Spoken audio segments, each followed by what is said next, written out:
ભાવનગર શહેરના કુંભારવાડા વિસ્તારમાં પ્રસૂતિ દરમિયાન સુમિત્રાબેન ચૌહાણ અને તેમના નવજાત બાળકના મોત મામલે પરિવારજનો તથા કોળી સમાજ દ્વારા રાધેકૃષ્ણ હોસ્પિટલ ખાતે શાંતિપૂર્ણ ધરણા પ્રદર્શન કરવામાં આવ્યું છે।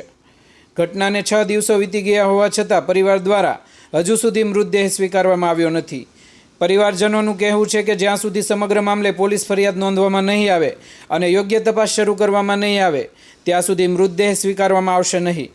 પરિવારજનો અને કોળી સમાજે સમગ્ર ઘટનાની નિષ્પક્ષ તપાસ કરી જવાબદારો સામે કાર્યવાહી કરવાની તેમજ પરિવારને ન્યાય અપાવવાની માંગ સાથે વિરોધ યથાવત રાખ્યો છે।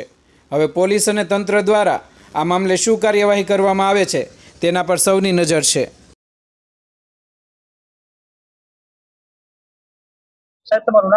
મારું નામ મુકેશભાઈ મેટલિયા, અખિલ ભારતીય કોળી સમાજ સંગઠન ભાવનગર યુવા મહામંત્રી।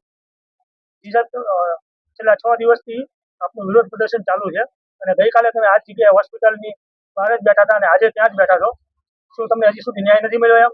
અત્યાર સુધી અમને કોઈ જગ્યાએ ન્યાય નથી મળ્યો। અમારા બેન અને આ દીકરો એક્સપાયર થઈ ગયા છે। ડોક્ટરની બેદરકારીથી અમને કોઈ જાતનો ન્યાય નથી મળ્યો। પોલીસ પ્રશાસન અને હોસ્પિટલ તરફથી તમને કોઈ સૂચન કે માર્ગદર્શન આપવામાં આવ્યું છે આ કેસ અનુસંધાને? અમને કહેવામાં આવ્યું છે પોલીસ ડિપાર્ટમેન્ટમાંથી કે જ્યારે આનો પીએમ રિપોર્ટ આવશે ત્યાં આની એફઆઈઆર ફાડવામાં આવશે। એટલે મતલબ કે 6 દિવસથી આજ સુધીમાં એફઆઈઆર હજી ફાડવામાં નથી આવી। એફઆઈઆર પીએમ રિપોર્ટ આવે ત્યારબાદ ભલે એફઆઈઆર ફાટે, પણ જે ડિલિવરી કરાવતી વખતે જે 2 ભાઈ અને બીજા એક નર્સિંગ હતા તેઓની તંત્ર દ્વારા તપાસ કરવામાં આવે કે એની ડિગ્રી શું છે।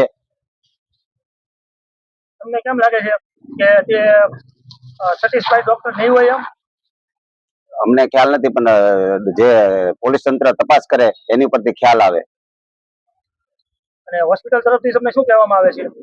હોસ્પિટલ તરફથી કાલે મારામાં ફોન આવ્યો હતો કે ભાઈ આપણે જે હોય બેઠક કરી લેવી એમ, એના પરિવારને સમજાવો એમ। કોનો ફોન આવ્યો હતો તમારે? મારે દીપરાજસિંહનો। શું કહેવામાં આવ્યું તમને? કે ભાઈ તમે કયો પરિવારને જે કે એ પ્રમાણે બેઠક કરી લેવી આપણે।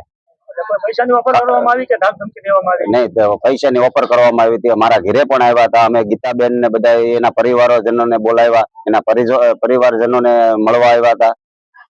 અને શું કીધું એમને? એ અમે સ્વીકારવાની ના પાડી। અને એના તરફથી કોઈ પૈસાની ઓફર કરવામાં આવી? એને પૈસાની ઓફર કરવામાં આવી પણ અમે સ્વીકારવાની ના પાડી। જો એની મિસ્ટેક ન હોય, ડોક્ટરની મિસ્ટેક ન હોય, કૃષ્ણા હોસ્પિટલની મિસ્ટેક ન હોય તો અમને શા માટે એવી ઓફર કરવામાં આવે છે?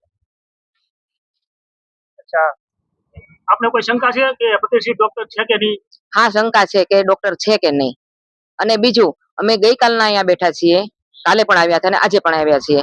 અમને એવું કહેવામાં આવ્યું કે અહીંયા ડોક્ટર હાજર નથી, તો અત્યારે અહીંયા ડોક્ટર છે કે નહીં એની પણ તપાસ કરવામાં આવે। પેશન્ટ તો આવતા જ હોય છે, તો એની અત્યારે કોણ સારવાર કરી રહ્યું છે એ પણ અમે જાણવા માંગીએ છીએ।